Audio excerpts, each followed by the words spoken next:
এই জন্য নবী বলেছেন তোমাদের বংশ পরস্পর জারি থাকে তোমাদের ছেলে সন্তান থেকে, আর আমি রাসূলের বংশ পরস্পর পরস্পর জারি থাকবে আমার বেটি শাহজাদি খাতুনে জান্নাত ফাতিমাতুজ জাহরা থেকে।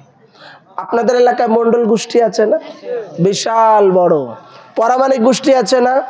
তো মন্ডল গোষ্ঠী বিশাল বড় হয়, পরামানিক গোষ্ঠী বিশাল বড় হয়, আর আমাদের মসজিদের মুল্লারা বলে রাসূল পাকের কোনো বংশ নাই।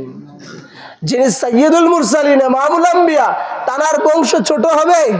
হ্যাঁ, উনার বংশ কিয়ামত পর্যন্ত থাকবে। রাসূল বলেছেন মান নাসাবিন ওয়া কাসাবে, মান নাসাবিন প্রত্যেক নসব, মান কাতা ইয়াউমাল কিয়ামতি কিয়ামতের দিন সব সম্পর্ক বিচ্ছিন্ন হয়ে যাবে, কিন্তু আমার আহলে বাইত, আমার পরিবার, আমার খানদান, ইনাদের বংশ, আমার বংশ, আমার পরিবার, আমার আহলে বাইত, ইনাদের সম্পর্ক বিচ্ছিন্ন হবে না, কিয়ামত পর্যন্ত জারি থাকবেই।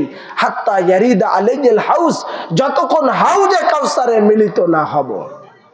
রাসূল পাক সাল্লাল্লাহু আলাইহি সাল্লাম বললেন, এই জন্য রাসূল পাকের বংশ বিশাল বড়।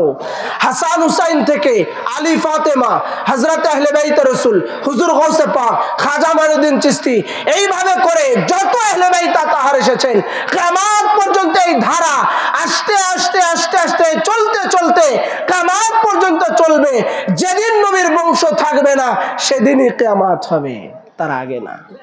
রাসূল করিম সাল্লাল্লাহু আলাইহি ওয়াসাল্লামের বংশ থাকবে, মোল্লার বংশ জারি থাকে, ইমাম সাহেবের বংশ জারি থাকে, আর বলে রাসূলের বংশ নাই।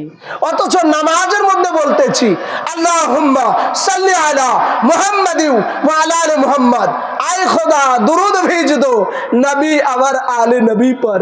হে আল্লাহ, আপনি দুরুদ পৌঁছায় দেন নবী এবং নবীর বংশধরের উপরে। বলে না, নবীর বংশধরের উপরে দুরুদ পাঠাচ্ছে, আর নামাজ থেকে বের হয়ে এসে মসজিদের বারান্দাতেই বলতেছে নবীর বংশ নাই। তো সবাই তো চিনতে পারবে না।